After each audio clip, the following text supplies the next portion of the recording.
Welcome, everybody, back to another exciting show of the About That Wallet podcast. My guest today is a hairstylist. She's here to actually change lives through the way that people look, either by changing the hair color, adding some new extensions, or even just putting on that front lace wig. I don't even know what those are, but they sound pretty cool. So, my guest here is OLUCHI, or Zelda, that she prefer to be called. Yeah, Um, so tell us a little bit about your day. How you doing today? I'm good. Thank you for having me on your show today. Today was one of those days. It was a snow day at my kid's school, but nevertheless, we made it through. So I'm doing great today. Got some errands done and I'm ready. There you go. Great. So we are recording this a little later in the day, so everybody's kind of wind down, Yeah. or at least somewhat getting settled in. so, so tell us a little bit about your story, who you are, and why you got started. All right. So my name is Oluchi Zelda Opara. I am the first generation of immigrant parents from Nigeria. I'm born and raised on the south side of Chicago. I'm the youngest of three girls. And I kind of got started just through sheer love of hair. It's super cool to be textured and natural and all of that stuff now, but growing up in the late 80s, early 90s, that was not the look. So my mother would give us these like the yarn and the snake braids, and people would always make comments and say stuff. So we kind of had to learn to do more westernized hair ourselves at a younger age, to be socially acceptable. And that's kind of where my love of hair came from. We had Jerry curl back in the day, and that Not got the Jerry played curl. out. So You once the telling your Jerry age curl, now. yeah, exactly. So once the Jerry curls got played out and different things happened, we kind of had to figure out what we were going to do with our hair, and that's kind of how it happened for me. Like out of more so necessity, I've always been really artsy and just a really abstract thinker, and I just combined the two, and that's what has helped me to have a very successful and very lucrative career, and just praise God, that's how we've been able to sustain ourselves over So the what? years. So I do have a question about when you say Sure. westernized. Like, what do you mean by westernized? More American, I think. I think when I say Western, probably more Eurocentric based hairstyles. I think, and not just being Nigerian American, but I think all of us, as we've recently seen, a lot of um, Africans, African Americans, any from one from the African diaspora. I think there was a subconscious need to feel acceptable, so we straightened our hair. We wanted to have our hair look more American, or and I would call that look a Western look. You know, I think when you're from other places around the world, you can kind of be more of yourself. And America causes you to assimilate, and it's just in a very subtle way. So that's kind of how, for me, it got started. You wanted to look like the girl on a Just For Me box. You wanted to look like the girl next to you that had the Rudy Huxtable kind of twist. It wasn't really cool to wear the African braids and all of that stuff back then. But thank God, like the tides have turned, and people are definitely more embracing of their natural selves. So what got you to actually start your in own business in hairstyle? My own business, my own salon. I think my own business got started because my own business got started because I was just kind of tired, I think, of working at different salons or working with different people, or I put out some salons because our clientele was too big. I got put out of 3 different salons. I think it was the third one. I was like, okay, this is enough. We kept outgrowing the space. And I really never wanted my own salon, like never wanted my own salon. The booth rental situation worked great for me because I played a flat rate every week, but then my income could be as much as I worked for it, you know? So imagine somebody's only getting paid $1,000 a month, but then you have the ability to make 20,000. That gets a little played out for the owner. So we kept outgrowing spaces, or our clientele kept booming. Me and my assistant, we kept outgrowing spaces, and finally it just was like, okay, you need to rent a space. And that's how that's the birth of my salon, Prana for Hair. And it's still a studio space, still with just me. But Prana for Hair for me, is more of a holistic space where it's not only about hair, but the word prana meaning good energy or breath of fresh new energy for hair. So where do you past 30 meet a friend of your caliber? You would meet her at the salon over maybe a glass of wine under the dryer. And so our salon space fosters these relationships for women who come from all different walks of life, who may have not met each other if not for the salon experience. So that's what my salon is about. And just giving up bomb hair, giving head turning hair. Like, For the salon, and particularly because I primarily work with African American women, and particularly for African American hair, it's not. I think it's different for us culturally because we are the only demographic of people who feel like we need to get our hair done, right?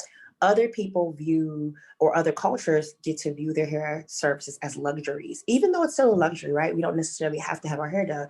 But for our particular demographic, it's considered a necessity. So it changes the game, right? It changes how much we can do. It changes how our clients stick. It changes how often they come back to the salon, right? So for us, a lot of hairstylists, if you're a fairly decent hairstylist who can really care for hair and provide a quality style, it's relatively easy for African American hairstylists who focus on that demographic to make six figures. It's relatively easy for us to take home $2,000, $3,000, $4,000 a week. And that's before expenses. So you might have to pay an assistant. You definitely have to account for the products that you buy. Like, I'm a hair colorist, so I spend anywhere between $500 to $1,000 on products alone per week. So that lets you know how much volume we have to do in order for this business to make sense. So it just really depends on the stylist, what her particular specialty is. I know right now hair color and weave is killing the game. If a man is, sending his girl to the salon for a weave, he definitely is paying anywhere between $300 to $1,000, depending upon the quality of that weave and how realistic it's going to look and how long it lasts. So those type of things kind of determine our income as hairstylists and how hard we work, right? You're looking at $300 to $1,000. 300 for a quality weave. Now, if you want one of those wigs, it depends on the girl. You know what I mean? Everybody isn't that girl. But if you want to have one of those Beyonce type of demos, you're definitely looking at somebody, because you have to think about the hair comes in raw form, right? We have to customize it to the head, make it adhere to the head, whether it's for sewing it in or gluing it in or, doing a wig system. You have to think about the hair color, right? That is a whole different beast upon itself. The hair color can run anywhere from $300 to maybe $500-$600, depending. So by the time you a la carte all those things in, you're easily at anywhere between $300 to $1,000, sometimes upwards of that, depending upon what that person gets and how they want it done. So yeah, it can be really lucrative, I think, but also you're talking to people. I think a good majority of African American hairstylists, and not all, right? We're not monolithic. We don't all have the same story, but I think a good majority of us just have never had serious cash, right? And I remember in the beginning of my career, when somebody said $1,000 would be a bad week, and here I go, I've never made, you know what I mean? It's I had never made more than $500 in a week. So it was like, that was a big deal for me when I started back when I was like 19, 20. That was huge to me. So for somebody to say $1,000 would be a bad week for me was huge. And just when you start to make that type of money, you start to think that it is a never ending source, that you will always be young and physically agile to do it. I remember in the beginning, I would buy new clothes instead of wash clothes, or just crazy stuff like that. Or I'd have clothes that were there. I'm not washing clothes when I could just buy new ones. Just crazy stuff that you do in your 20s when you have money and you didn't know about having money. So coming to that, now that you're actually running your own show, what type of strategies or things that you've come across trying to maintain some of that money while you're working? I think it took for me to, and if I'm being honest, I kept going like that. I think that's part of the reason why I was attracted to the title of your show, is because I think we keep going like that. I didn't have anyone to interject and kind of say, Zelda, you're making money. I was the first in my family to kind of see that type of money. So there was no one to really interject and say, hey, Zelda, stop, slow down, think about this. And it really took for me to have kids, to be honest. I had my first kid at 31 and I'm 38 now. It really took for me to have kids to say, okay, I don't want to be in the salon 12 hours a day. I don't want to live this type of life anymore. How can I make this make sense? Right. I'm making good money, but I knew that my money was dependent upon me being physically attached to that chair. So I had to start to think about ways to pivot, and I had to start to think about ways to make this thing stretch for me. So it wasn't until I was like 31 until I started to get into investments and IRA account, and just really started to put money aside. I was always a tither, always a giver, but just to also tie to myself, right? Make sure I gave myself some money and not just spend the rest of the 90, but just really take inventory of what I was doing and be mindful and have a budget, and just really trying to think off top. But it really took for me personally to have kids to say, whoa, whoa, whoa, whoa, whoa, what are you gonna do for them? You got to get serious now, because it's not a game anymore. Like, you have two people that you have to provide for. You have to make sure that these people are okay. Tuition was a new beast for me. So I just really had to make sure that it was making sense. And it really, to be honest, it took me to have kids. I know that's not the best answer, but my kids humbled me financially. My kids kind of helped me get it together because I wanted to make sure that I was able to provide for them. Yeah, it's a common story for most people that the kids are the ones that actually get them to understand that money is Yeah. important. Because I heard so many other stories, like one lady had actually couldn't buy diapers for her child, and that was her turning point Yeah. to actually do better. But I know we were talking about a little bit offline was about how money comes without the mindset Yeah. to actually handle it. So, how was that affecting and actually impacting you going through this process? It was huge for me, especially being Nigerian American. And I'm sure most people with foreign parents of any race can attest to, when your parents are from a third world country, or there's for somewhere that isn't, I guess, on par financially with the economic situation here in America, you're expected to give back. You're expected to be a provider. You're expected to reach back, and to have to put those boundaries up and say, nah, y'all can't have a whole bucket. You know what I mean? Or no, just because I got a Mercedes don't mean you have to get one too. Just to really put reins on some of the stuff that I was doing, that is something that made a huge difference to me. All Just right, to be able to see something that, we can edit that out. It's okay. sorry, he keeps coming in here. I'm like, stop it. I'm giving him that. Right. Um, so I guess we could just pick up where let's see. Well, when it comes to those strategies, so now, like, what things are you doing now to kind of educate yourself and do a little bit better in your business and also with your home life balance with the Yeah. finances? You're listening to the About That Wallet podcast. We'll be right back after these messages.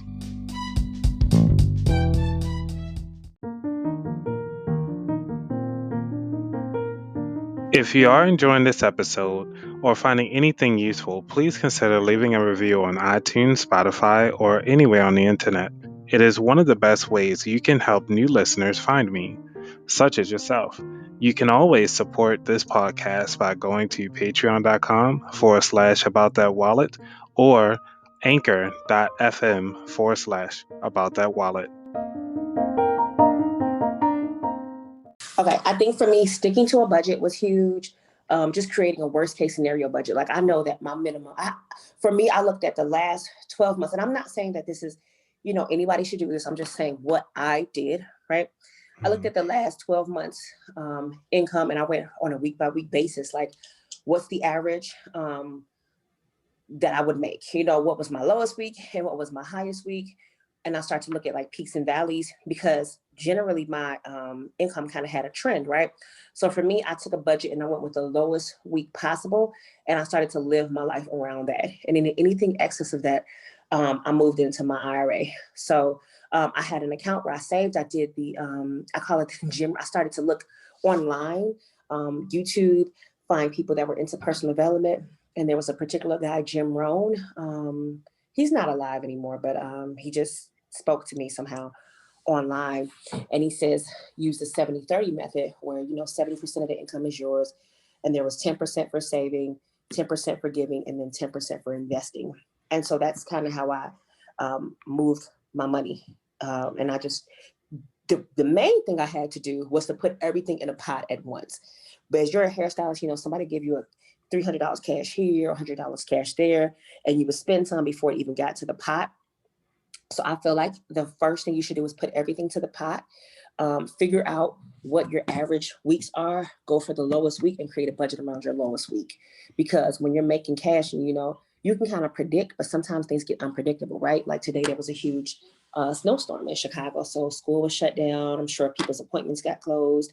You really can't depend on that maybe $500 or $600 that you had scheduled to come in today as revenue. So what are you going to do? Do you just keep, it's just this wash, or do you say, okay, cool, I've already accommodated for this, because I know in January it snows, we get snowed out, things happen, right? So that's kind of it.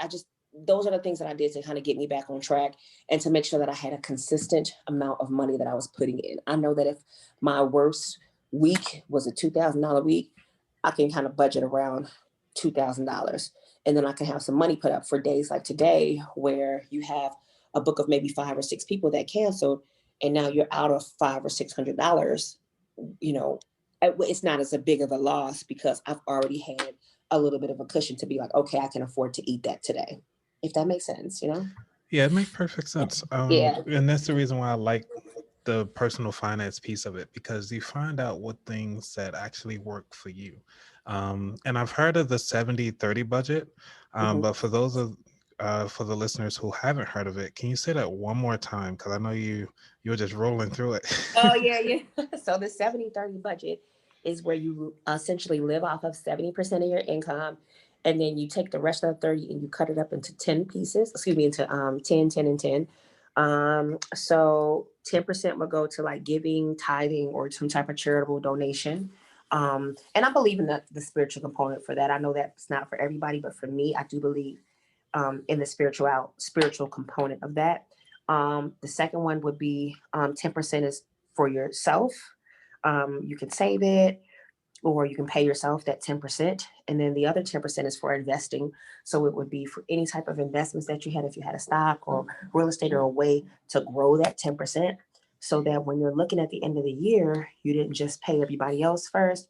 You know that you have 70% to pay your bills, do whatever with.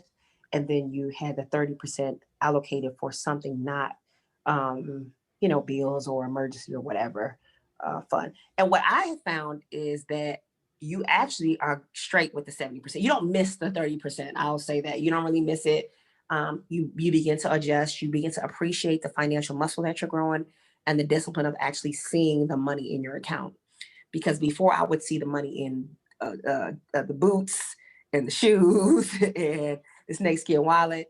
And now it feels good to be able to pay my children's tuition and not have to blink or necessarily worried about. Now, that doesn't mean that I'm not still for money. I definitely am always looking to transition, because I am not financially free yet. I feel my personal definition of financial freedom is when your income exceeds your doubles your your expenses. I'm sure people have different things of financial freedom, but if it costs me $10,000 a month to live, when I make 20,000, I know I'm good, in my mind. So, I always want to be just slightly over what I need to live.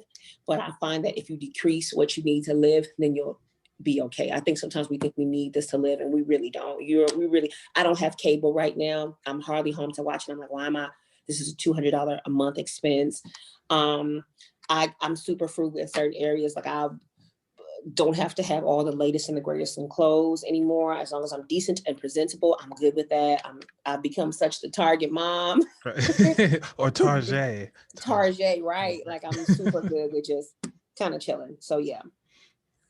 That is awesome that you've taken the information that you've gotten as you've grown in your education, and that you're not stopping, that you're also carrying this over and also into your business, I take it as well. Yeah. And just man, that's the thing that saved me during the pandemic, to be honest.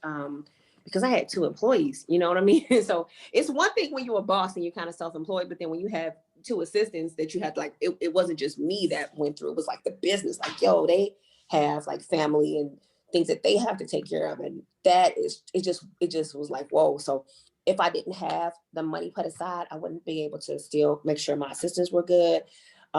Again, I had to make sure because we didn't get any of the loans till after, right? Like the beauty salon industry, barber salon industry, just the makeup, nails, hair, spa, that industry was put last, in my opinion.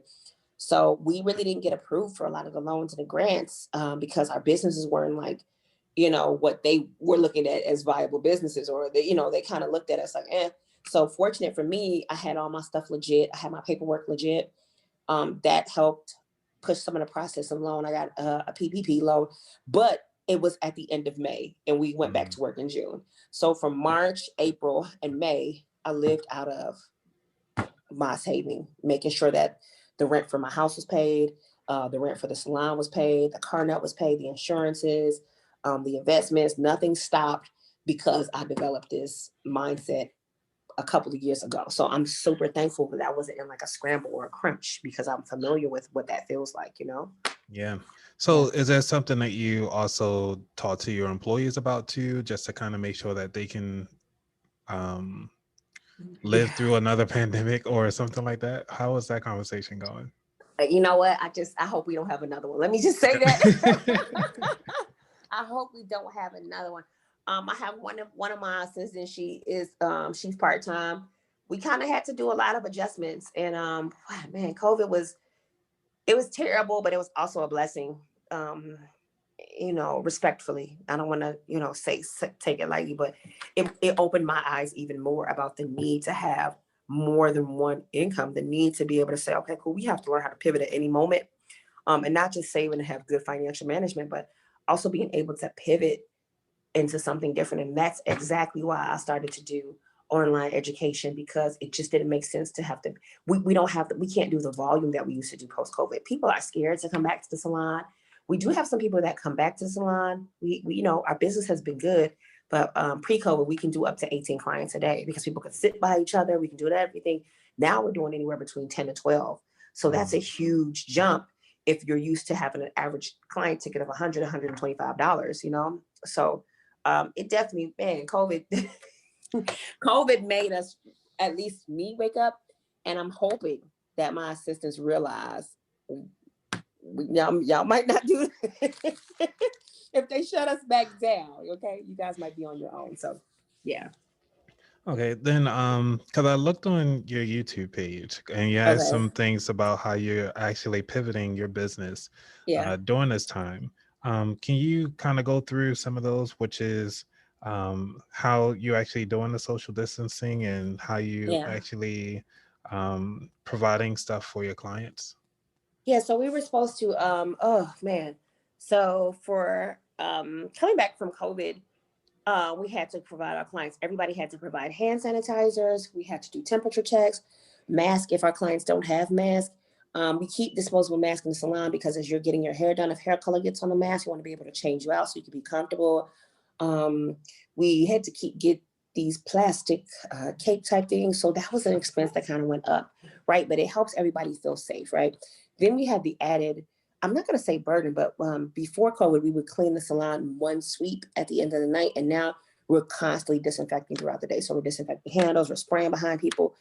And that in and of itself, like I've never went through so much cleaner ever in my business. So that's something that has changed for us. It's just the frequency from which we clean has changed. Now we've always been barbicide compliant. We've always used compliance as far as our sanitation goes with our shears, our combs, and our capes. But just the new added level of protection for the clients is definitely something that is definitely an added, it's an added move. Let's say that it's definitely an added dance step to this one too. Yeah. Yeah. Yeah. So that's really good that you're actually taking these extra precautions to make sure Yeah. people feel safe, especially during this time. So Yeah. going forward, is some of these things that you want to keep around? You know what? I think that this is just going to be a way of life now, to be honest. I don't think, I have a client who is a nurse practitioner, and she says, and I don't know if she was being like, kind of pragmatic and grim and dim, but she did say it's not a matter of if, it's a matter of when. We missed the point in contagion. We have to brace ourselves. We have to make sure we build our immune systems. And I just took that when she said that, and I was like, wow, this is where we are right now, right? So even if tomorrow, if Corona was clear, I think we've gotten so used to wearing the mask and being socially distanced, and just from flu or cold or allergies or whatever, we don't want to smell breath or whatever. We're just at a place where we're here with these masks. So for me, I know that this is not something that I'm doing just during the pandemic. I kind of feel like this is the way business will be if we're going to be here. We're kind of in it. We missed the point of contagion. We're in it. Unfortunately, we did not have the best leadership for during this pandemic. So I think we're just kind of here, and I don't see this as something that's going away. Even I don't see 2, 3, 4 years down the line. I don't think this is ever how traumatic it's been for everybody. I don't think this is something where people can ever say, oh, I'm gonna take my mask off and I feel comfortable. I don't think this is something we'll ever be able to revert back from. I just don't, and that's not me being pessimistic. That's just say optimistically, I'm okay going forward, knowing that the threat is still very real and it's still out here. We talked a little bit about going forward with your business, but what about your kids? Do you actually hope that they pick up on I what you're don't. doing for I the business? don't. I do not want my kid. My daughter is so my daughter is 6 and my son is 4. And my son, he's definitely a kinetic learner. He wants to touch with his hands. My son has this he just has this man thing about him. He's definitely an alpha male. I see it already. So for me, I don't necessarily want my kids to pick up in my field. I want my kids to be able to make decisions on their own. My opinion is quite unpopular, but I'm not going to require my kids to go to college. I didn't finish college. I actually have a GED. I just read a lot, and I think that's the difference. I can't, outside of the social experiment, I wouldn't suggest for my kids to go to college, because everybody that I know that's making 6 figures or has a significant income with low debt doesn't have the college degree. And that's just the truth of the matter for me. So for me, I want to be able to gift my son at 18 his own trucking company. And that's something I kind of want to work on when he's 12, so that, from 12 to 18, he can have those 6 years to kind of see how the business moves, to see the paperwork, so he can kind of be in it. So when he's 18, he can choose to go to college and we'll work on that business for 4 more years, and then he can have it, sell it, do whatever he wants with it. Or he can have his own trucking company, because he's super into trucks like no other. He can tell you any type of a truck, the parts of a truck, the excavator, the mouth, the digger. He is that kid. Wow. And as for my daughter, I just want her, I do want to start some real estate. I want to get into that, and I would like for my daughter to do that with me. But I've dedicated a large amount of my life to doing hair, and I just don't want my kids to have to sacrifice that much of their life. If that's something that she wants to do, that's cool. But it's definitely not something I'm saying, here you go, babe, come back from behind these chair and curl us here. No, yeah. All right. Is there any last things that you want to share with our listeners before moving on to the final 4 questions? Sure. I think I don't know. I just think probably what I would want to share is that I think financial literacy is a part of personal development. And I think we culturally may consider, like, spiritual development, or we go to church, or religious development, but we don't necessarily look at that personal development piece. And I think that's why a lot of our communities are suffering. It's not that we don't have the money, we just don't know what to do with it. And I can personally attest to just not knowing what to do with it. And if you know better, you do better. So just wishing that people would get some more financial literacy. It's so many free resources that are on YouTube and online, and there are podcasts, and there's all type of stuff. Even this resource right here. So yeah, I just want people to get more into seeking out better ways to manage their finances. I love it. Love it. Yeah. All right. Now, typically I normally have just 4 questions here, but I've been asking around for a lot of women who have been in hairstyles, sure. Especially salons. And the first question that I have here is how to make my baby's hair grow longer. And this is coming from Nike.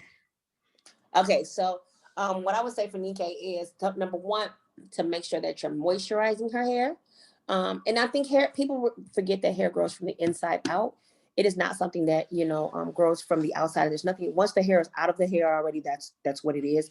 So it's your job to maintain what she's already grown, right? I think that's a big thing. We want our kids' hair to grow longer, but as it grows, we're doing stuff to dry it out. And as it dries out, it snaps because it's not moisturized properly. So making sure you're moisturizing it using the LOC method or the LCO method, and you can YouTube those things. I'm not going to break them down. I'm going to say go on YouTube what LOC means or LCO means, right? And you're going to use one of those two methods to moisturize and care for your baby's natural hair. I don't believe anybody under puberty should have a relaxer. So if your baby does have a relaxer, that's something that I would recommend to stop doing immediately if the chemicals are too harsh for women who have not yet had a cycle yet. So if your daughter has not yet had a cycle, I don't suggest you use any type of chemical to her hair. It just changes the landscape of her hair permanently when you do it at such a young age, because her body's not able to regulate her skin and her acid mantle. So it's a no for me. So just make sure you use those two methods, Google it, and then come back to me and tell me what it is. Yeah, because all I do is shea butter. That's it. Oh, yeah. Okay. So, yeah, but you need moisture too. So you need moisture. So you need to make sure that you have some type of moisture, because shea would be considered more of like an oil, or it doesn't have, I guess, the fluid. It's not, because it's not water based, and your hair needs that too. Your hair needs water and protein to flourish and be healthy. So you definitely need some type of reconstructor. And that can be found in so many different things, but LOC or LCO method. Got it. I'll make sure I put this in the show notes. Sure. Description. Sure. Is it LOC or LCO? The lock. LCO. Yeah, the lock method or the LCO method. It's either or. The acronym means the same things, but it's just the way you kind of do it. So yeah, that's that. Okay. So the next question is, for a girl who has never had weave, how should one take care of it in their hair? Like take care of their hair under the weave. So that's something I really, it just depends on how your weave is installed, right? Because weave can be installed so many different ways. The way, if it's glued in, I wouldn't recommend the same way I would recommend if it's sewed in, right? So number one, it depends on how it's installed. First of all, I always tell people, it's not just when you're at the salon that me and my clients, we kind of have a relationship. We're kind of committed, right? So when she leaves the salon, whatever she's done, she can call, text, email with questions about how to maintain it. So the first thing I would recommend is to go back to the person who originally installed the weave and ask her, hey, how should I maintain the weave or my hair underneath the weave? Just to make sure that it's okay. I recommend, if your hair is sewed in, to use castor oil at the scalp. You can put it in like a condiment bottle or a squeeze bottle and just rub it alongside the braids or through your actual tresses to make sure that your scalp stays lubricated. If you have a glue, you should not be doing anything onto your hair, and you should not keep it in that long. That's the key with you when you have your hair glued in, is not to keep it in too long. If you're having a lace front, that lace front stays on your skin no more than 3 days. Anything past that, you're risking permanent damage. So don't keep weaves on excessively long if they're glued in, because that glue is meant to be temporary. I get it. You look fine. You had that event. You want to keep that up for a week. But as you glue and reglue and reglue, you are now causing permanent damage to your hairline. And sometimes that stuff can be irreversible. So it just really, to answer her questions, it depends on how it was installed initially, as to how to keep it up. But the best way, I think, to keep your hair safe underneath the weave is to make sure that while the hair is being braided, to use a castor oil, and then after, just again, to dot castor oil through the scalp. All right. I know this could be turned into almost a whole female, like a woman question thing here. Sure. If you don't mind, I got 2 more questions, and then I have my personal final question. Sure. Which one of them is, this one is from Jasmine, and she says, how do you feel about the price going up compared to others regarding the extensions and services? I think you pay what you pay for, right? I think the thing, again, it goes back to what we were speaking about earlier, is that because our demographic does not view this as a luxury service, and it is, right? You need water, you need air, you don't need a weave draping down your back. That's something that you want. So you pay for what you want, you pay for the quality, you pay for the skill set. Everybody around us is getting a raise, cost of things have gone up. People want, and this is something I tell clients and stylists alike, right? There are 3 areas that every stylist is going to have, and every stylist is going to lack one of the 3, right? There are 3 areas of service, right? There's the quality of the service, right? That means, your the pricing, the professionalism, how well they do your hair, how well they take care of your hair, the products that they use, right? That girl can do some hair, right? We'll call that girl can do some hair factor. There's the professionalism factor, right? She gets me in and out. I don't wait too long. She's not talking. It's not that. That's another factor, right? Timing factor. And then there's the pricing factor, right? I pay a relatively affordable price, right? So if you have a stylist who gets you in and out, she respects your time, she's not double or triple booking, that girl can lay some hair, she knows what she's doing.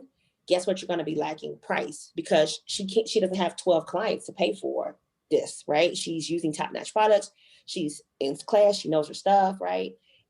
So you have to pay a little bit more for your average client ticket, because there are 6 people throughout the day, because she couldn't stack the clients up to make what she needed to make the business sustainable, right? Or then you might have a girl who can throw down on some hair, right? The price is, semi-affordable. You're going to be lacking in time, because everybody wants to go to her, because, she can do amazing color, but, and the price is good. So, I just sit and wait. I bring a bag lunch, we break wine, we do whatever, right? Right. Or then you have somebody who the price is great, right? They're professional, they get you in and out, but how can they afford to do continuing education, because you're paying them rock bottom prices, or you're doing whatever? So I think some people want all three. You have to kind of choose what you're going to do. If you want excellent service, you want to get in and out, you're going to pay. And I think a lot of people just, then when you don't pay, you complain about the timing. So you have to kind of pick your beast. And people do not look at this as a luxury service. It is. If I can make $2,000 a day, why would I not? Because you're uncomfortable with the price. I'm going to find the people that fit what I do, and I'm going to move forward. So when people complain about the price, it's really not the price. It's you don't really respect their professionalism, and you don't really respect the fact that this is a luxury service. I don't have to do your weave. I don't have to. Lil Quickly down the street can do your weave for $100, and you can have that track showing. She got you in and out. You can do whatever. Yep. Right. But if you want that Beyonce look, you're going to have to pay that Beyonce money. And that's just the bottom line. I'm sorry. All right. This one is from Deborah. And she says, she put so many questions. I'm going to just pick one. How do you feel about heat on hair? Because I noticed that was something that my wife was actually looking into, was heat on So hair. it just depends. I think that's such a personal thing. There's no right or wrong answer. There's no yes or no. There's no good or bad for that to me. I absolutely love what's happening with hair, with the African diaspora. Everywhere you go on the globe, Black women have been told that your hair is nappy, you're not pretty because of your hair is ugly, da da da. And that's that. So I respect where we are at that journey, right? If a client comes to me and she's like, yo, I love my curls. It took me 30 something odd years to really love my curls. I don't want to put heat on it. I'm with you. If a client is 50 or 60 and she says, yo, I got teased about my hair, I went to therapy, but I just feel more comfortable with my hair straight. I'm with you. I can't tell somebody where they are in their personal journey. Again, this is a holistic journey, right? We have to consider the person behind it. So I don't have a feeling one way or the other. I feel that there's everything that you do needs to be done responsible. Because your hair is natural does not mean that your hair won't break or won't suffer damage because you don't put heat on it, right? Because you put heat on your hair does not necessarily mean that your hair will be damaged. It is a personal journey. It depends on how you feel about yourself and where you are in that journey. And I just respect it all. I can't say one way or the other. There are some women who feel beautiful in their natural curls. I had somebody in the airport stop me yesterday and say, I would never have cut my hair, but I love that on you. And I'm like, yo, I don't care.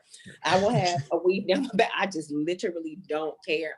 I am a single parent to 2 kids. What is the fastest deal for me? And for me, it's just having my hair short. I don't want to think. I literally want to get up and do nothing.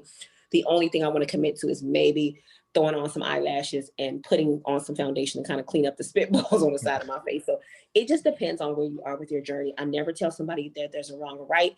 I never shun somebody for the decision. I have clients who still get relaxers. I have clients who wouldn't dare touch a relaxer. I've had clients that I could talk out of a relaxer because their hair didn't need it. I have clients who have really just embraced the natural journey. So it really just depends on where people are with their hair. I think as Black women, as African-American women, we've been through enough. And whatever decision you make is your own. It's okay to love yourself wherever you are. I'm just a fan of that. Well, I mean, I guess I don't even need to ask my last question because that really summed it up right there. I was like, man, she talking about my hair right now. We've been through So, a lot, so it's whatever. yes, It's however, whatever makes you feel good is what makes you feel good. I'm just more so into people feeling good about their hair. You know what yes, I mean? Whatever that may look like for you, and I think that's your job as a hairstylist to find out whatever makes your client feel good. That's just the ultimate goal for me. Like, what makes you feel good? Is it weave all down your back? Okay, cool. Now, I don't want people to abuse it and feel like you have to be somebody else. But if this makes you feel your most confident self wearing your hair, however, I'm with it. I'm with whatever feels good for the person, you know? yeah. Yeah. All right. So, I mean, I still ask my last question, Sure. because it's one of my favorite ones. What Mhm. is your favorite pastry?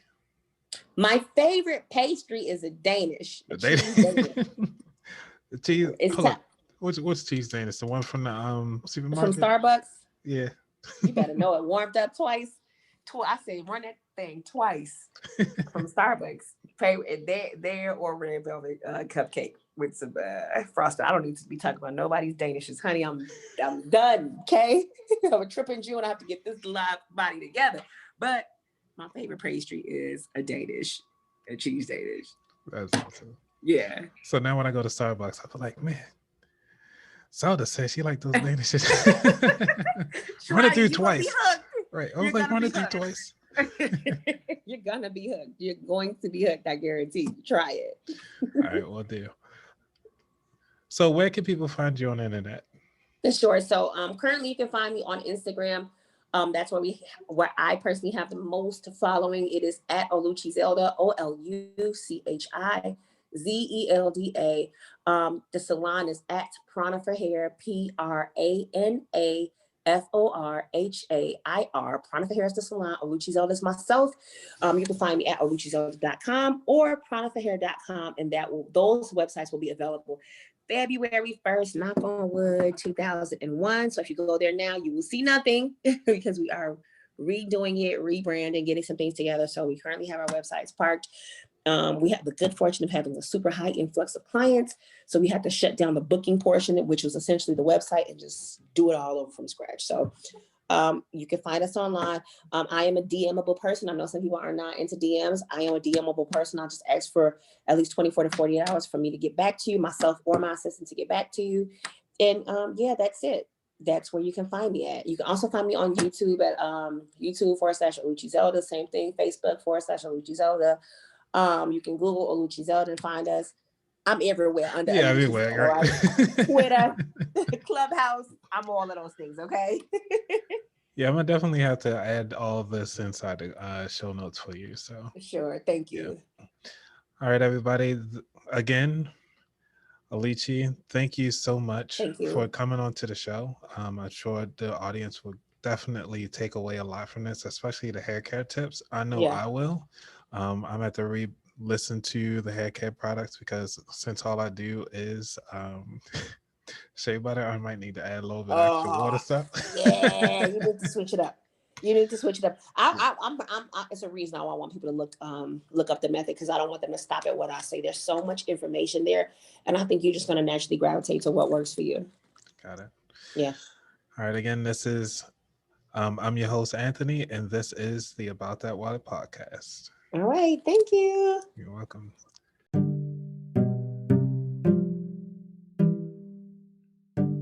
Well, that concludes this episode of About That Wallet. I hope this topic was helpful. If you want to get the latest episodes, please subscribe to this podcast wherever you're listening to it. Remember, it is your duty to know about that wallet. Take care, be safe. I'm out. Peace.